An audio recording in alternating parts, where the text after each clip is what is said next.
Welcome, everybody. Thursday, January 22nd. This is Fantasy Football Today, presented by BetMGM. Make it legendary. We've got some news items for you. A new offensive coordinator for the Bucs, not official, but expected.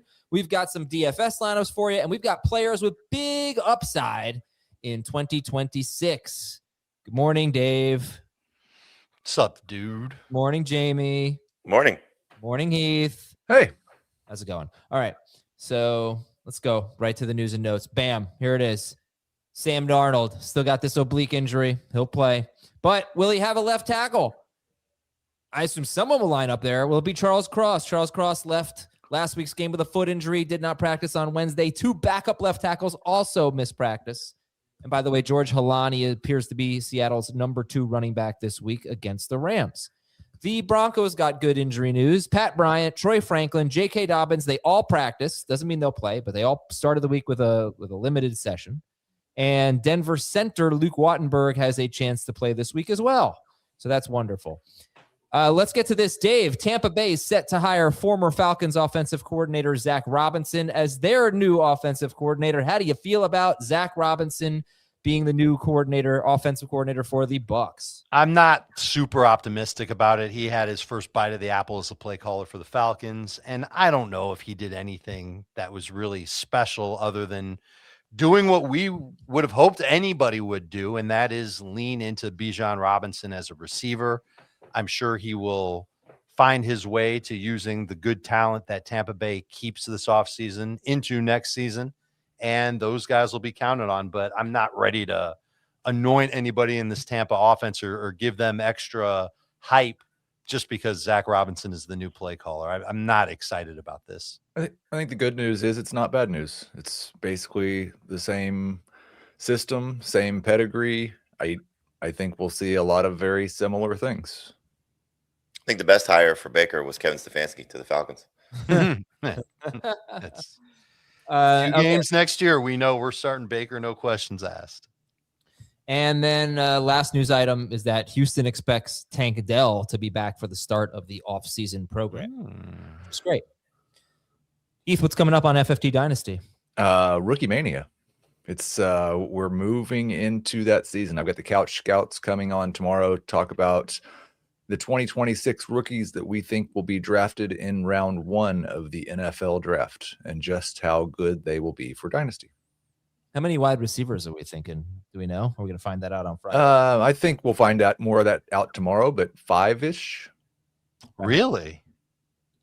All right. Just looking at mocks on CBS Sports, like you generally see 2 in the top 12, maybe 3 in the top 15, and then a couple of guys in the back half.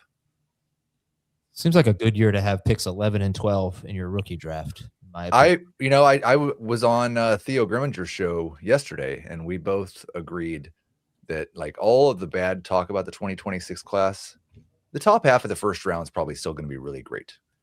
It's just after that, you might just be willing to kind of give those picks away. Or if you can get Malik Neighbors for him.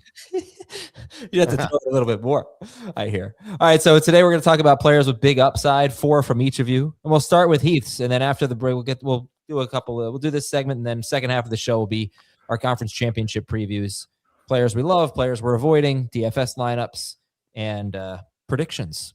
Okay, Heath, you're saying that Jaxson Dart, Breece Hall, Marvin Harrison Jr., and Isaiah Likely have big upside. Let's start with Jaxson Dart, who was terrific as a rookie. You know, I just didn't really feel like arguing with you, so I figured if I put Jaxson Dart at the top, then we would start off on good terms, and you wouldn't tell me the guys don't have any upside. But like, he's extremely, very, very obvious upside case. If he just starts week 1 and stays healthy all year and plays similarly to how he did last year, but has Malik Neighbors and probably a better offensive coordinator, things could be extremely awesome for Jaxson Dart. He could jump up and be like a Drake May type season where he's one of the top 3 fantasy quarterbacks. Yeah. So what would make him the next CJ Stroud or Anthony Richardson? I'm not doing those things. Yeah. It's 2 different questions. Regressing as a passer, if you're Stroud and the entire offensive line and the whole idea of the offensive line just falls to pieces, which that never happens to the Giants. There's no way Andrew Thomas is going to miss time next year. Or in the case of Anthony Richardson, his development is stunted by the fact that he can't stay on the field. All right, Jaxson Dart averaged 22.6 fantasy points per game since from week 4 through week 18. That made him QB 9 per game. That included, that awful game of 0.02 fantasy points against the probably just Azer stat and take that out. It was uncharacteristic. You can't take it out, but 7 of 13 for 33 yards, no touchdowns, 1 interception, but actually scored 24 or more fantasy points in 3 of his last 4 games, other than that Minnesota game.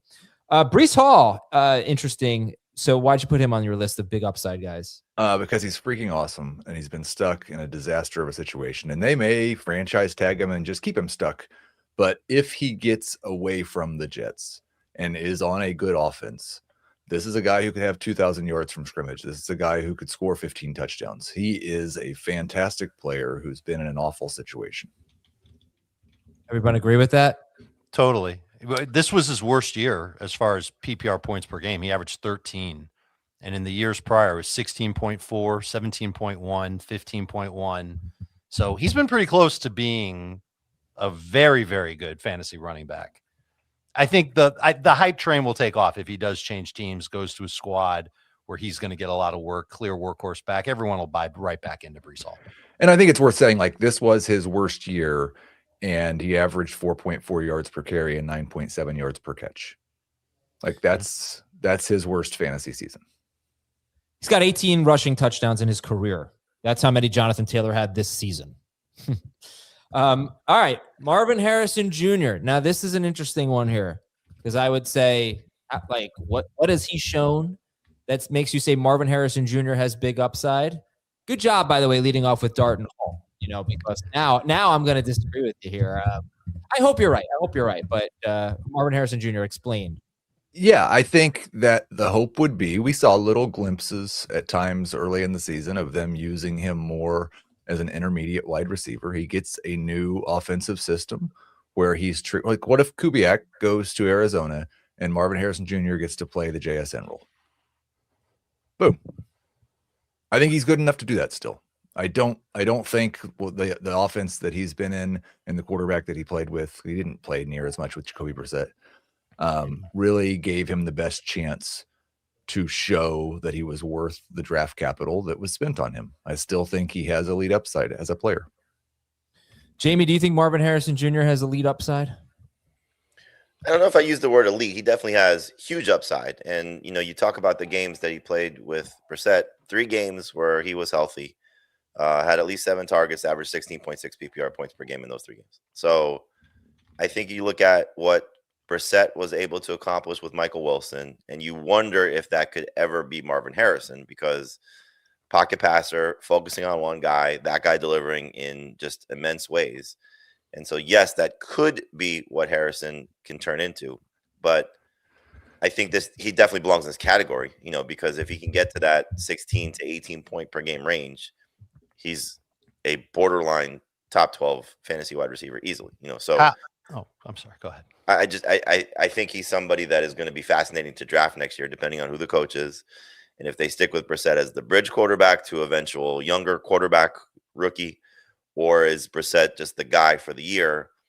And then maybe we get just, the uber targets that we were starting to see from him before he got hurt.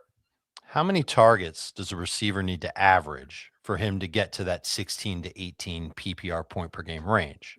I would imagine that number would begin at 8, and, it only goes higher from there. And that's been the biggest issue that Marvin Harrison, I think, has had, is that he's never been a huge target guy. He'll have games here and there where he does have big target volume, but he's never averaged a huge amount of targets. Even if you take, we talked about this just now, that 5-game stretch where he was with Jacoby Brissett, there wasn't an injury that he was dealing with. He averaged 7.4 targets per game and 12.6 PPR points per game. I want to believe in Marvin Harrison. I loved him coming out of Ohio State, just like everybody else, but it hasn't really clicked yet. And I don't know if this, with McBride there, Michael Wilson certainly showed us a hell of a lot in the second half of last season. I'm worried about Marvin Harrison ever being a big time breakout wide receiver. Okay. And then Isaiah Likely played 6 games at the end of the 2023 season without Mark Andrews. And you know what? Let me go ahead and get rid of week 18 because Lamar Jackson didn't play that game. So let's look at those 5. That's just a Naser stat. In those 5 games with Lamar Jackson, he was on pace for 65 catches, 989 yards, and 14 touchdowns on 88 targets. He averaged 11.2 yards per target, 15.3 yards per catch. This is what Isaiah Likely did.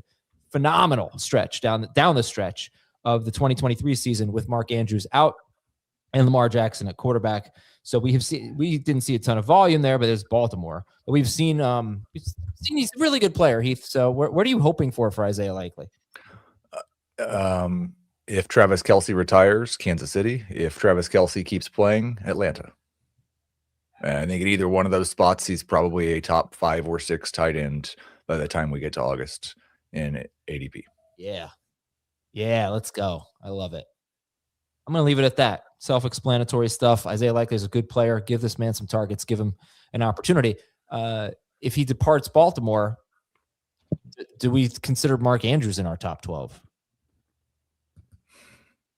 It didn't really matter this year when Likely was out. Yeah, I feel like Andrews is declining. Okay. I can't believe Who's the play caller? Right. Yeah. All right. We'll take a break. Jamie's 4 guys, Dave's 4 guys with big upside when we come back on Fantasy Football Today. When you need your sports news all the time, we've got breaking news to bring to you. CBS Sports HQ gives you a snapshot of all the sports that matter to you. When you need your sports in a snap, find it on CBS Sports HQ, streaming free anywhere you are. Jamie says Luther Burden has big upside next year. Ken Walker, obviously with the Charbonnet injury, Emeka Egbuka, and Garrett Wilson. So actually, Jamie gave me a big old list with like 12 guys on it. I picked these 4: Burden, Walker, Egbuka, and Wilson. So are you concerned with this Burden? Well, okay, I probably know what you're going to say. But based on what we've seen the last 2 games with everybody healthy, Burden hasn't really been, the star that we were hoping. Does that factor in for you when you make this call of Burden having big upside? 100%. But I think, when we're talking about upside, you're talking about what he showed in those 2 games, 3 games, that started to give you the glimpse of why the Bears like him and maybe what the upside could be for him. And so it's going to take potentially DJ Moore leaving the Bears, I think, to fulfill him as an elite caliber player or a must start week in, week out caliber player. But he could also sort of work his way into becoming at least a top 20 type of wide receiver, even if everything stays the same. So, you hope year 2 he's healthy. He battled some hamstring injuries at the start of the season. I believe it was hamstring at the start of the season. Didn't really get to, become a full-time player until the end of the year. But the targets were still there for him, even with Rome Odunze on the field. And I think that's the encouraging thing is that, Caleb Williams was still trying to get him going and obviously Ben Johnson as well. So it's just looking at what the talent is and hopefully applying it to, full-time guy, more understanding of his route tree, more understanding of his role, and sort of taking that lead as the guy that Ben Johnson targeted for this receiving corps because he inherited Rome Odunze and DJ Moore. And this is somebody I think that could be the second guy in terms of targets if Colston Loveland could be the first guy. So still it's the same question we had last year with the Bears, like who's going to be their top pass catcher. At least now you have a full year of data and performances to sort of go by. But I still think there's a lot of questions because we really didn't see all 4 guys, if they all still stay in Chicago, all 4 guys on the field together playing at their best. And we'll sort of see how this shakes out. But again, when you're talking about upside, it's hard to not attach that to a guy like Luther Burden. Do you think he has more upside than Rome Odunze? I do. I think just, looking at the way that he played and some of the performances, it wouldn't shock me if Odunze is more of a scores more touchdowns, and has that type of, I'll make the comparison between like Mike Evans and Chris Godwin, where Evans was always, when they're both healthy and playing at their best the last couple of years, Evans was going to be the touchdown guy. Godwin was going to be the guy that gets more receptions and in some cases more yards, or at least be close in yards. But yeah, I think Odunze is not necessarily going to have as many target opportunities if everybody's healthy and Burden does what he's capable of doing. And I don't think he's going to have as many catches. Heath, Dave, who has more upside, Luther Burden or Rome Odunze? Burden. I'm willing to make the case for Odunze. Go on. Let's do two sets of splits, one for Odunze and one for Burton. And this is just going to be what racks in my head for the next 4 months until we learn more about what the Bears do this offseason. But in his first 10 games before he got hurt, Rome Odunze was really good for fantasy. 14.3 PPR points per game, 7.7 targets per game. Now, forgive Burton for not having a major role in any of those games. He was a rookie. He was slow to really get up to speed. Ben Johnson talked about that. But Burton's best split on the year came when Rome Odunze was out. It was weeks 14 through 18. And Burton was great. It was 15.2 PPR points per game on just 6.5 targets per game. So that's an example of how explosive he can be. But it's a small sample size. It's only 4 games. And these were games that Rome Odunze did not participate in. If Odunze is healthy next year and everything looks almost the same for Chicago, okay, maybe no DJ Moore. I kind of agree with what Jamie was saying as far as like target volume for anybody. And it might be Loveland who might end up getting the most targets for the Bears. This could be a team that spreads it around so much where Caleb Williams is awesome for fantasy and everybody else just kind of has their weeks. And you'll draft Odunze and Burton. Moore's number 3 guys. Loveland might even get overdrafted, but we're still going to start him as a top 4, top 5 type of fantasy tight end to begin the year. I don't think any of these guys are going to suck. But it wouldn't surprise me if we've got a Burton week, and then there's a Loveland week, and then an Odunze week, and then another Loveland week. And we don't get that consistency that we crave. Sure. The only thing that Dave said that I would disagree with was he was incredible Odunze week 1 through 4. Then they had their bye week, and week 6 through 10, he had 2 good games and 3 just abominable games. Yeah, the Cincinnati game is one of them. And he averaged like 9.9 PPR fantasy points per game. And his target volume shrunk. So I don't think it was just like Odunze got hurt and then he fell out of the picture. Something happened during that bye week to where they started not throwing the ball as much to Rome Odunze. Yeah, it was weird. He wasn't getting as many. I remember talking about this with Jacob on Beyond the Box Score. Odunze wasn't getting as many first read options or first read targets. I just want to say for Luther Burden, so yards per route run is not a perfect stat, but it's a pretty good one. It combines how often you're targeted and how you're doing with those targets when you're running routes. You're the top 3 in yards per route run this year, minimum of 50 targets at wide receiver. Puka Nacua, Jackson Smith-Njigba. Huge gap, but Luther Burden. Luther Burden is number 3. Then it's Christian Watson, Zay Flowers, Amon-Ra St. Brown, Stephon Diggs. So, Lamb, London, Pickens. Not like everyone on here is a guaranteed stud or anything, but incredible. And I'm trying to find the last time a rookie with 50 or more targets, rookie wide receiver, averages that many yards per route run. I'm guessing it's Puka. He was better than anyone in 2024, including Brian Thomas, Lad McConkey. Nope, he was better than Puka. More yards per route run than Puka as a rookie. Unbelievable. The big asterisk there Puka's rookie was 2023, though. Yeah, I'm going back. Puka was 2.6. Oh. He was Burden was 2.71. The big asterisk there is that you set the bar at 50 targets. Because part-time players that see 60 targets over a full season are much more likely to have really high yards per route run rates because they're just sometimes their coaches just put them on the field when they want to get them the ball. Sure. And don't want to play them when they don't. Yeah, that's true. The more targets he gets, the worse. In fact, if you just include the postseason, it's down to like 2.3 yards per route run instead of 2.7. But I'm not seeing anyone in the last 7 years or so who averaged that many yards per route run with 50 or more targets. But you're right. Any rookies anyway. Okay, next up, we've got Ken Walker. So what do you think the future looks like for Ken Walker? I mean, he could be a second-round pick if, Charbonnet's out for the start of the season and he's the guy in Seattle if he stays in Seattle.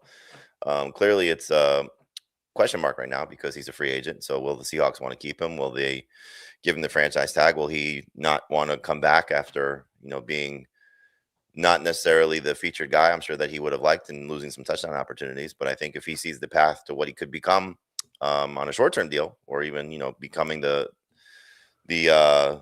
workhorse guy based on contract situation because of Charbonnet's, knee injury, like this could be amazing. You know, we saw it last week. The week 3 game against New Orleans, the last time Charbonnet missed the game, it wasn't exactly great for him, but he scored 2 touchdowns, scored 18 PPR points. But I'm just in terms of production, like he's got the chance to be amazing. You know, this is still an offensive line. I'm sure it's going to continue to get better. We'll see how the season finishes out for them. But my God, you know, the full-time Ken Walker is something that we would be extremely excited about. So second round might be too low. He could just be top 5 type of fantasy running back. As good as Seattle is, and right now they look like the best team left in the playoffs, I think they're a fascinating team looking forward to next year. Just because Kubiak, I think we all probably think is probably going to be gone. And is Sam Darnold the same guy? Yeah. It's going to be really interesting. And we don't know who their running back's going to be. We just don't know hardly anything about them next year. And right now they look like the best team in football. And JSN, kind of look at his last 5 games or so. It's kind of, you know, some regression here. And it's what I feared all year long with a team that barely ever throws the ball. And I just wonder if he has another disappointing game where he's scoring like 16 PPR fantasy points or something. Do people downgrade him a little bit, a couple spots in their drafts? But No, because he finished the year with 16 PPR points. well, no, because he's been around that. I think I don't have it in front of me in 4 of his last 5 games. And it's just like I said, he's had by far the best year in the last decade of any wide receiver on a team that was bottom 5 in pass attempts. No one's gonna. I don't think anybody's gonna ding JSN for having like under 50 yards in the last playoff game against San Francisco. Ding him. I'm just saying, maybe they move him from wide receiver 2 to 4 or something like that. But I think it might keep him out of the conversation from being the 101. Yeah, and that's also because Puka has just maintained this elite level of production all season long. And to Adam's point, I think he's scored more than or 16 or fewer in his last 3. yeah. But how many of them were like 10 or fewer? Last week was 1, but everything else has been 14.4 in week 18, over 16 in week 17, 16.2. It's okay. It's 4 of his last 5, 18.3 or fewer, and 2 touchdowns in his last 5. Look, now tell me how many games he had 20 plus. When? This year. I think we're kind of talking in circles here. I'm not trying to criticize him. I'm just saying if the Seahawks are going to be this elite defensive team that's got they're I think 31st in pass attempts this year, something like that. I can't remember exactly. That's not the recipe for the number 1 wide receiver in fantasy, or even number 2 or number 3. That's all I'm saying. But look, their defense could take a little bit of a step back. They could throw more next year, whatever. I guess the question would be is who's replacing him in the top 3? You know, you could go with Lamb. I think it's a good argument if Lamb doesn't have Pickens. Yeah. You're right, though. It's hard to. I'm on St. Brown, I think, would be safe Yep. pick. Okay, let's talk about a couple wide receivers. Before we get to that, though, football fans, bring that playoff energy to your pro football bets all season long. This Pro Football Boost Pack from BetMGM gives you 3 ways to boost your payout on a winning bet. Just log into your BetMGM account to receive your boost pack and then place any pro football bet and apply one of the tokens. Make sure to bet up to the minimum stake, odds, and legs specified on the token. And if your boosted bet hits, bam, you're just going to score a bigger payout. From opening kickoffs to game-winning drives, this Pro Football Boost Pack is your ticket to unforgettable moments this season. Don't wait on the sidelines. Join the action with BetMGM. All right, Jamie, I'm going to combine your last 2. Emeka, Egbuka, and Garrett Wilson. Big upside players for you? I mean, you saw it in small sample sizes at the beginning of the season for 2025. For Wilson, it was, I still think we would say questionable quarterback in terms of, what he played with. I think it was 4 of the 5 games were with Justin Fields, or 5 of the 6. I forget what it was, but 1 game where, Fields did not play. But in any event, not still great quarterback play, or at least the quality of play that he could hopefully get if there is somebody else in place in 2026. And maybe the Jets find their long-term answer, hopefully soon. But I think you just saw what Wilson could do. Taking that step forward, it was kind of reminiscent of what he was starting to do in 2024 before the Devontae Adams trade. And so if he stayed healthy this year, we probably would be saying, can he do it again? And so I'm hopeful that, Garrett Wilson is going to be that type of player that you get at a good cost. He's not going to be a Chris Olave type of draft pick because I think based on what we've already seen with the early ranking list, at least that I compiled that are on the site, Garrett Wilson's in the top 12 for definitely 2 of us, maybe 3 of us. And so there's already that part of the conversation. But I mean, if you can get him in maybe round 4, I think round 3 is probably where he'll end up settling. That's pretty good value for what he hopefully will do again. And in the case of Egbuka, there's still a lot of question marks with Tampa, just because will Mike Evans decide to come back? What will his role be? Clearly, when everybody was injured at the start of the season, it was unbelievable. And then we just kept ranking him in the top 10, top 12, starting the slow sliding scale. So he ended up being a disappointment by the end of the year, especially when Evans and Godwin were healthy. But if one of those guys leaves, and they may decide to restructure Chris Godwin's contract. But in the case of Mike Evans, if he does decide to either retire or maybe go chase a ring somewhere else, then the upside for Emeka Egbuka is huge. So again, it's just looking at what these guys, it's kind of, just another name I put on the list was Christian Watson. You saw in the small sample sizes of what they were, and hoping to see that over the course of a 17-game season. Okay. Garrett Wilson was surprisingly only the number 10 wide receiver per game in his first 6 games of the year before his injury. Now he had don't you guys stat that one and take out the game they left? He left pretty late no, actually he left at halftime. You're right. I was going to say he scored only 4. He left. He left. Around. All right. I'll take it out. And it was Denver. So he was getting Surtanned. So in the first, and the game that he came back and played, I think if you throw that one out too. I'm just talking the first 5 games. Yeah. 19 points per game for Garrett Wilson. 1, 2, 3, 4, 5, 6 wide receiver 6 during that stretch. So it was awesome. All right, let's take a break. Nope, wrong. Let's go to Dave's. Dave's 4 guys I took from your list, the big long list. Patrick Mahomes, who was top 3 quarterback certainly when he left with injury, although he was struggling a bit. And Quinshon Judkins coming off a serious injury. Cam Skattebo coming off an injury. Tetairoa McMillan. So Mahomes, Judkins, Skattebo, McMillan. Dave, why does Mahomes have big upside?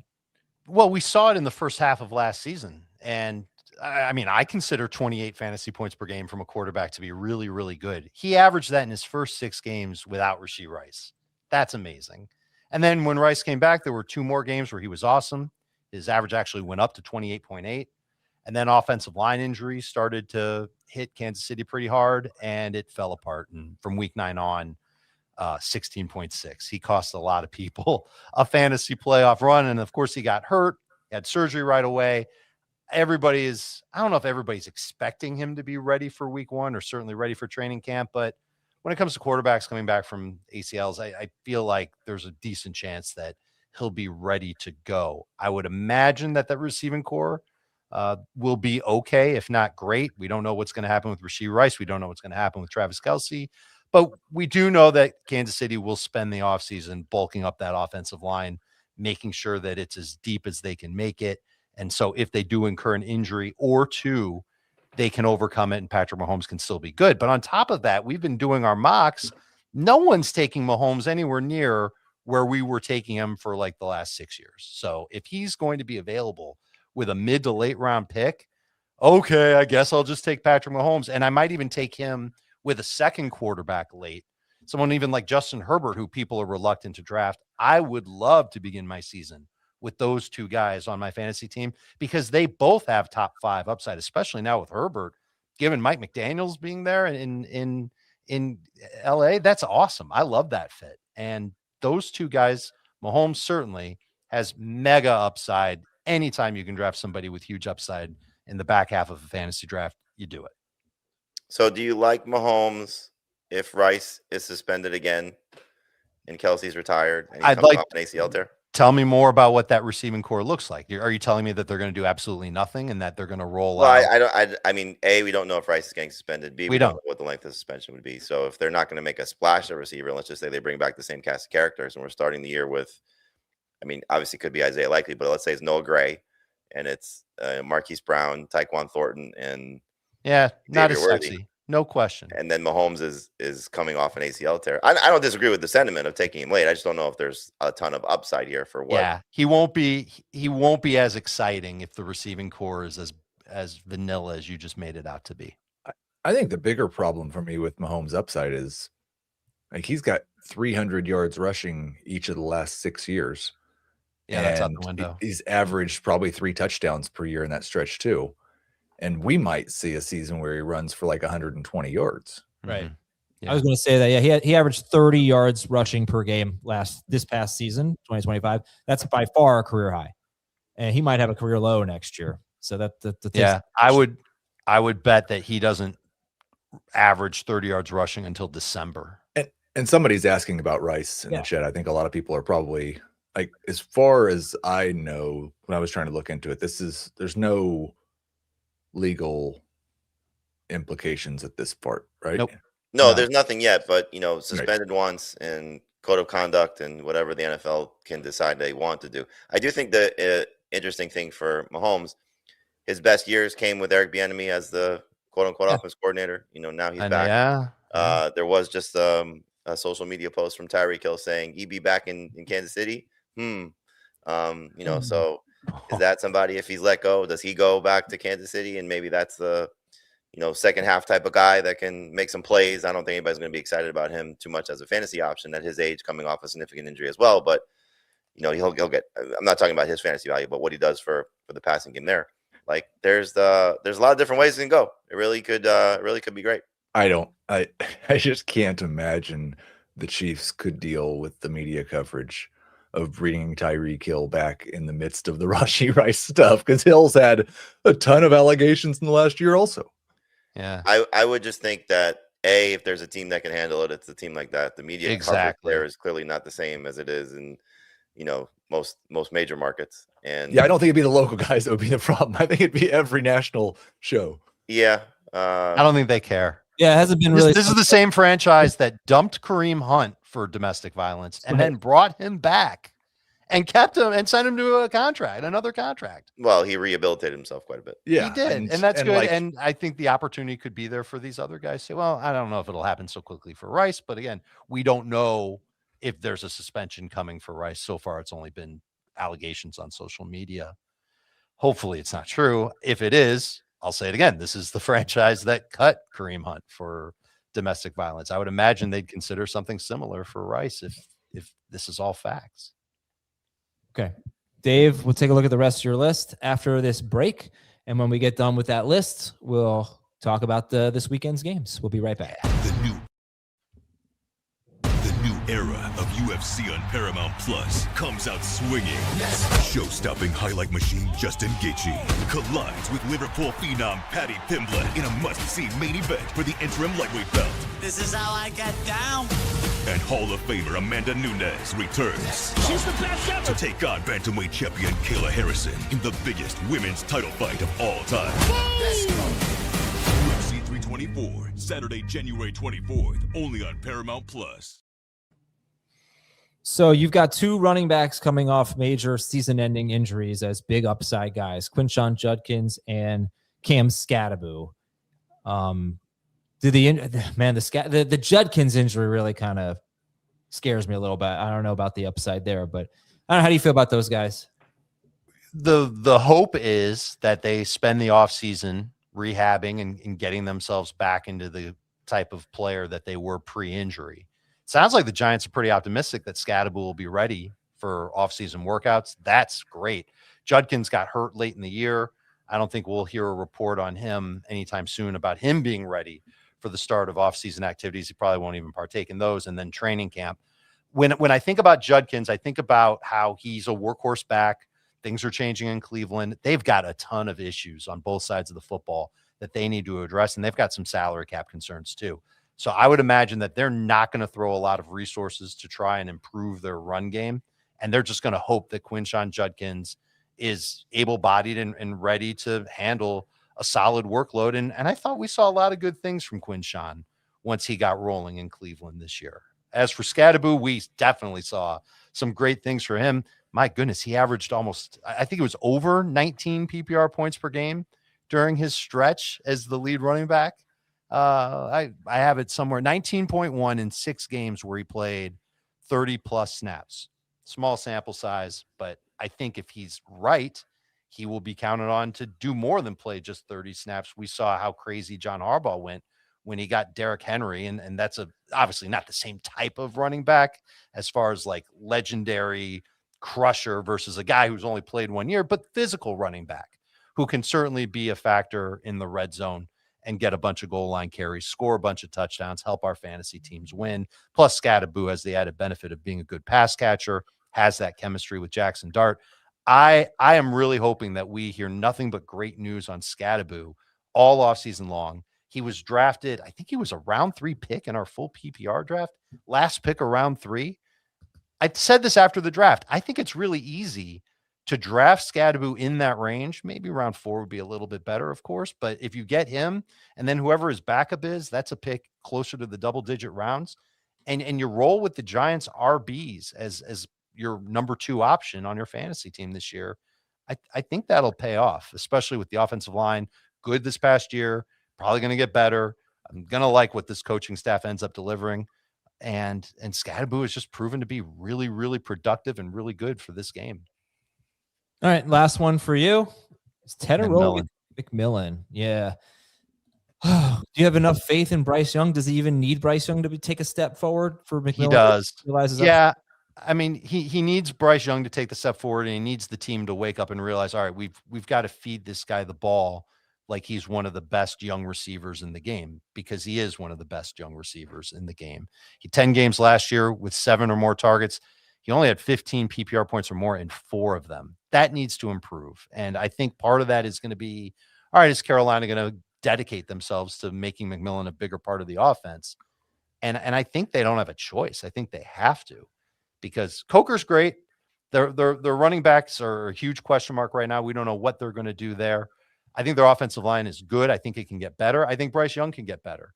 But I think Tetairoa McMillan is going to be the big piece of that offense in 2026 that helps them try and be more explosive, more productive, just helps them, put points on the board. That's really what it's all about. And they need to feed him the ball. And he needs to be a little bit better with those targets, because some of those targets that he got from Bryce Young, they weren't catchable. They weren't great. And I think once Bryce Young and he really get on the same page, I could see Tetairoa McMillan being a top 12 receiver by the end of next year. All right, let's go. McMillan or Egbuka? Who you guys drafting first? They're back-to-back for me. I'll take McMillan first. Let's see who's on the Buccaneers. 100%. Right now it's McMillan, but if Evans is gone, it's Egbuka. That's fair. You ready for some football this weekend? Yes, very much so. I've never been more excited to watch Jarrett Stidham play.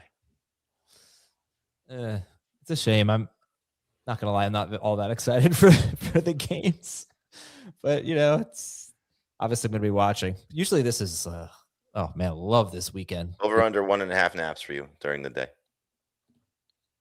I don't usually take 2, so I'll go under. But we'll see. 3:00 Patriots at the Broncos. Patriots with 4.5 points. Like 30 seconds, that considered a nap? 30 seconds? Yeah, I think so. Like you catch yourself like, oh my God. No. If you fall asleep at like 9:00 and miss the end of the game and then wake up and go to bed, was that a nap? Yeah. So I think that's how you could get to 2. Take one in the middle of the day, and then you fall asleep at the end of the day, and then on the couch and have to wake up and go to bed. Okay. Challenge accepted. Patriots at Broncos. Patriots are 4.5 point favorites. Total is 42.5. Then at 6:30 p.m., Rams at the Seahawks. Seahawks are 2.5 point favorites. Total is 47 points. Last time those two teams played, it was a classic that the Seahawks won in overtime. They were a little bit lucky to win with that 2-point conversion in regulation. But nevertheless, that game, hopefully both games are great. Honestly, let's not count out the Broncos. They know how to play defense. And Drake May's been a little sloppy in his 2 playoff games so far. So, Jamie, do you have any players you love this week? Yeah, every lineup that I've done so far, it's Ken Walker and figure out the rest. In 2 games against the Rams with Charbonnet, he has absolutely destroyed them. Had over 25 PPR points in the last matchup. And so now without Charbonnet, you saw it last week and just how good he could be against San Francisco. Clearly there's a step up in defense, but not that much of a step up in defense based on what the Rams or their lack thereof in stopping the run lately. And I just think that Ken Walker is, no matter the price, I'm playing Ken Walker everywhere. I don't care everybody else will. It's just you got to deal with how good he can be. And again, this kind of speaks to what, we were talking about earlier in terms of upside. Like, this could be an absolute monster for however many games are left for them in the season, and for whatever happens next year in terms of where he's playing, and if it's in Seattle and Charbonnet is going to be slow to start the year. Heath, you have any players you love? I don't know about love. If George Holani is going to be the number 2 running back in Seattle and he's $4,000 on FanDuel, I'd probably have him in a lineup.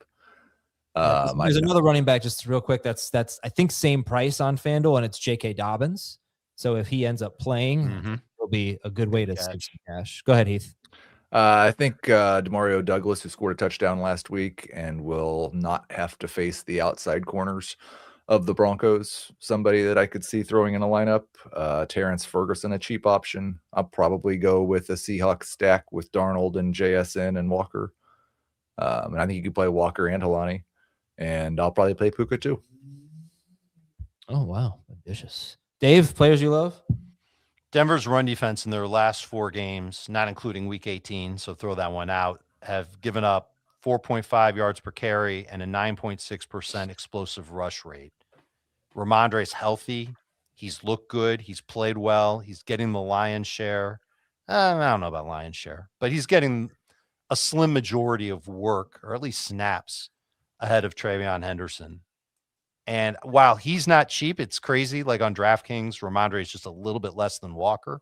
Walker is obviously someone that's got more upside than Ramondre, but I like the matchup for Ramondre, and I could see him having another good game.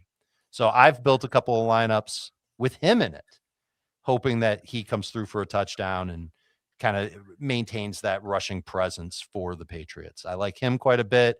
I think Nakua is really easy to go with. I think JSN is really easy to go with. But if you're going to start loading up on, 2 running backs that have a high salary and 2 wide receivers that have a high salary, where do you take the chance? You take it at quarterback.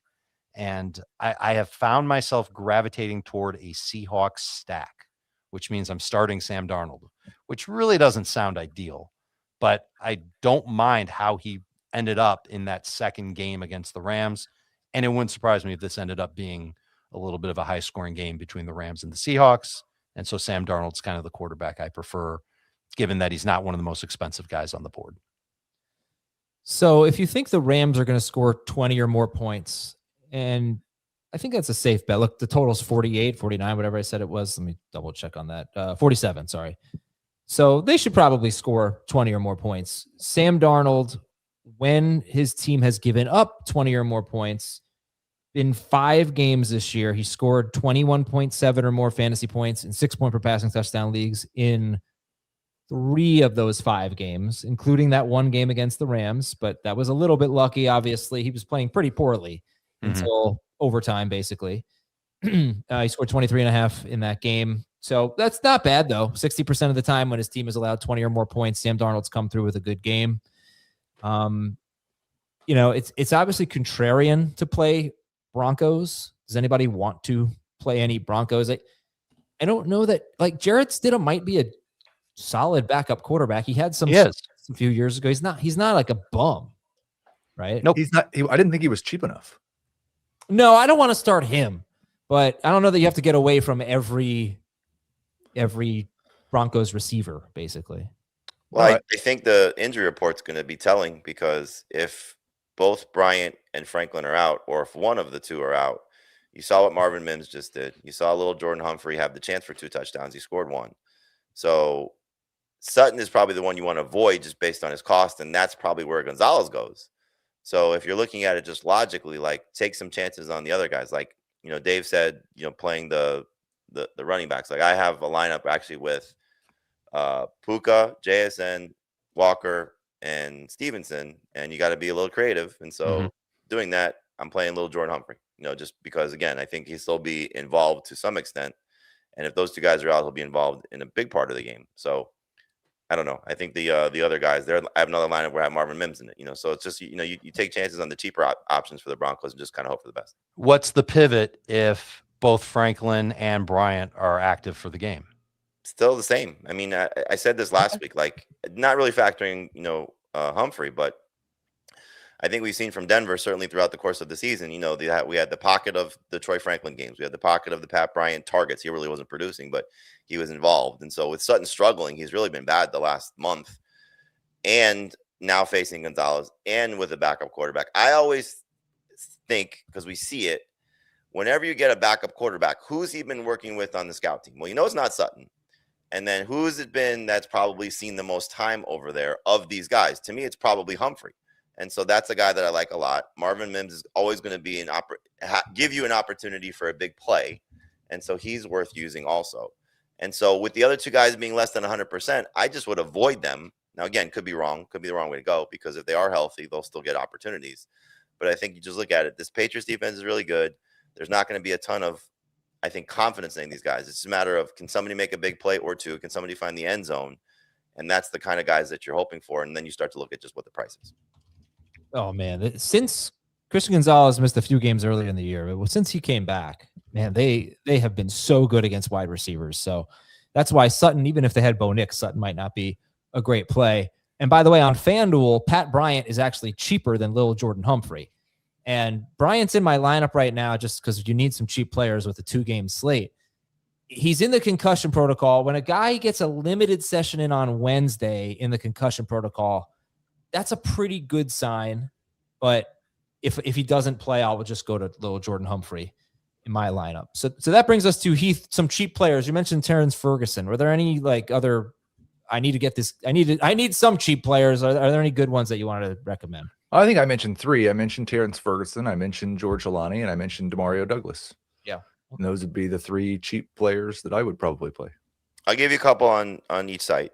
On DraftKings, Cooper Kupp's $3,800. He's coming off a strong game. The ultimate revenge game against the Rams would be to knock them out of the playoffs and go to the Super Bowl. So if we're going to see another maybe somewhat disappointing game where a lot of coverage rolled toward JSN, Rashid Shaheed did nothing in the passing game last week. Not that he needed to. He was clearly, making a lot of plays in the special teams. But if Cooper Kupp is going to get opportunities, he's cheap. Lil Jordan Humphrey on DraftKings is $3,400, and Colby Parkinson is $3,500. It's really not a great tight end slate because of what the tight ends are looking like right now. So Hunter Henry, I believe, on both sides, the most expensive. I think Parkinson is second, but you can go Ferguson if you want to as well. Targets were certainly there from last week. He just didn't produce. And if you want to go, really, different, you can go Higbee also. So all 3 guys I think are in play. All have been involved since Higbee's return and then Ferguson's return. And then on DraftKings, again, you look at really almost all of the receivers after JSN and Puka. Kayshon Boutte, $6,000. Marvin Mims, $5,900. Hunter Henry, a tight end if you want, $5,700. Again, he's expensive. Cup on that side is $5,800. So you can get creative with some of these lineups and not necessarily have to spend big. But again, I did one lineup where I spent big on Puka and JSN and Walker and Stevenson and just kind of figured out the rest, and then a little bit more balanced on another. I'm going to throw out some player names. Tell me if you like them. Kyren Williams. Yeah. I don't think I'll probably play him at cost on FanDuel. No. It's a very tough matchup. Yeah, brutal. And how about RJ Harvey? No. Also no. And that'll be an easy one to get away from if Dobbins plays. Sure. Hunter Henry. Milton Williams healthy. They've been absolutely dominant against the run. Yeah. Hunter Henry. No. Nope. Yes. Henry's my tight end. Tight ends are terrible. On FanDuel, Parkinson is actually the most expensive. He's $6,000. Henry's $5,700. There's no tight end that you're gonna be like, oh, can't wait to start this guy. But Terrence Ferguson is $1,000 less than Hunter Henry if you want to go that route. What's Henry's price one more time on DraftKings? On DraftKings. Sorry, go ahead, Thomas. I think you have the DraftKings up. Like, how much more expensive is he than Colby Parkinson? Parkinson's $3,500. They're about the same. Oh, I don't know. Sorry, Thomas. I thought, did you have the tight ends on DraftKings? Does anybody know how to get to DraftKings website? All right, let's see the tight ends.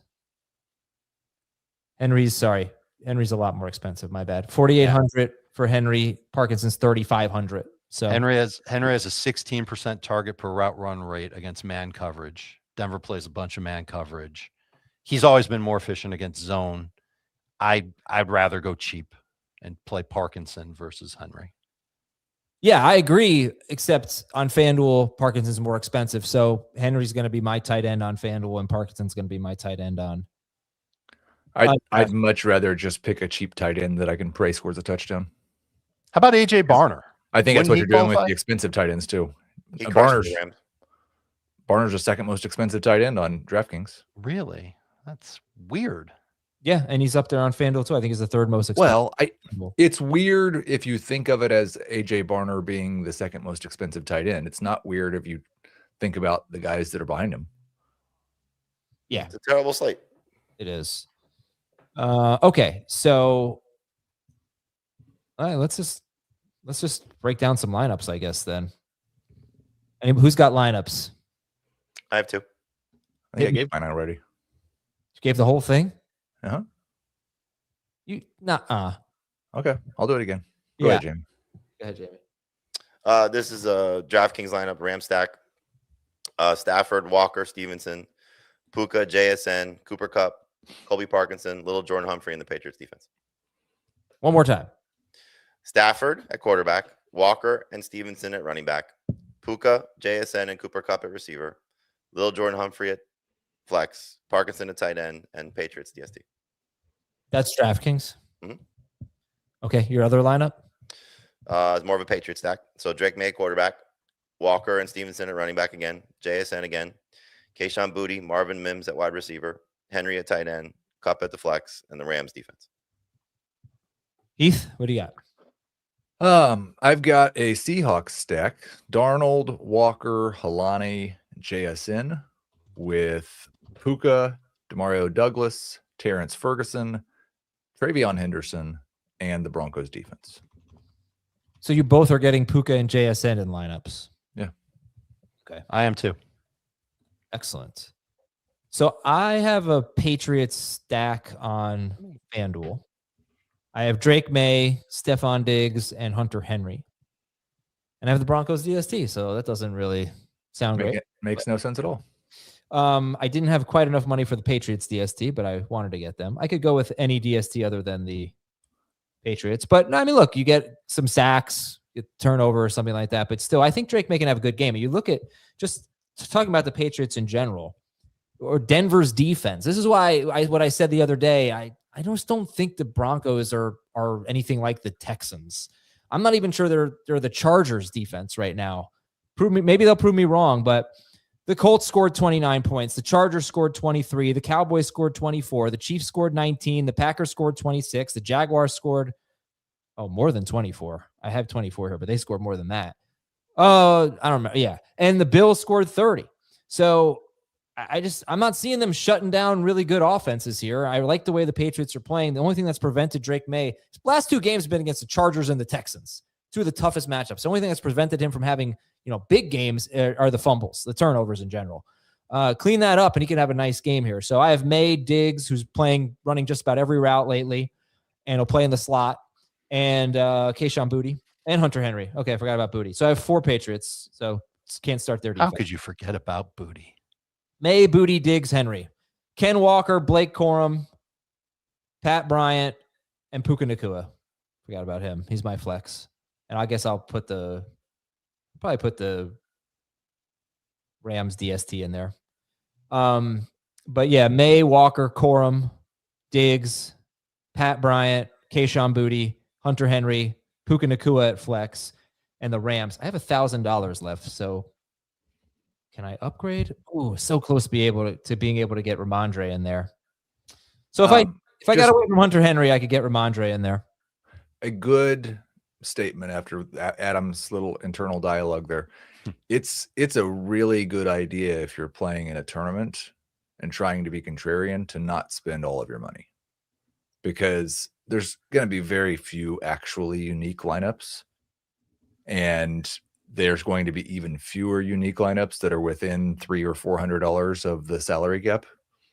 So leaving $1,000 on the board. Now I know, Adam, you're probably playing in like a play $1, you can win a nickel if you don't finish last. But and that you wouldn't want to do that. But if you're trying to win big money, leave some money out there. I am playing in a 50-50. So I will But the weird thing is you're doing it against yourself. I don't know how you know. If I win $4, I will send some your way. No problem. But all right. It looks like the only offense that we're just not going to stack is the Broncos. Right? I mean, you guys seem fine with the Well, Patriots. unless you're going to go contrarian. Could do that. That's kind of what we're getting at. And what you can go contrarian and not spend all of your money. I can try and whip up something real quick on what that might look like. But I honestly believe Sean Payton when he says we're going to let Stiddy rip it. And I don't think they changed their game plan one bit just because it's Stidham. I think they've got a lot of confidence in him and would expect him to throw a decent amount of passes. It's just such a tough defense. I mean, the last... No question. We'd be saying the exact same thing if Bo Nix were okay. Right. Right. Well, good luck, everybody. He's not that far off. If you take his numbers from his starts in 22 and 23, he's not that far off from what Bo Nix did this past year. He's not that far off statistically than what Trevor Lawrence did this year. And remember, it's the whole year for Trevor Lawrence. It's not just the second half of the season. But like Stidham is okay. As backup quarterbacks go, he's okay. Who wins? Make your picks. Well, not Jarrett Stidham's team. I'll take the Patriots and I'll take the Seahawks. Patriots, Rams. Why not? Broncos, Rams. Patriots, Rams. Okay. Next time we speak to you, you'll know who's in the Super Bowl. Except not me. I'll talk to you tomorrow on FFT Dynasty. And I've got FFT Express with you. Yeah, there is FFT Express. Okay. A couple times from now, when we speak to you, you'll know who's in the Super Bowl. Thank you for watching and listening, everybody. Talk to you next time on Fantasy Football Today.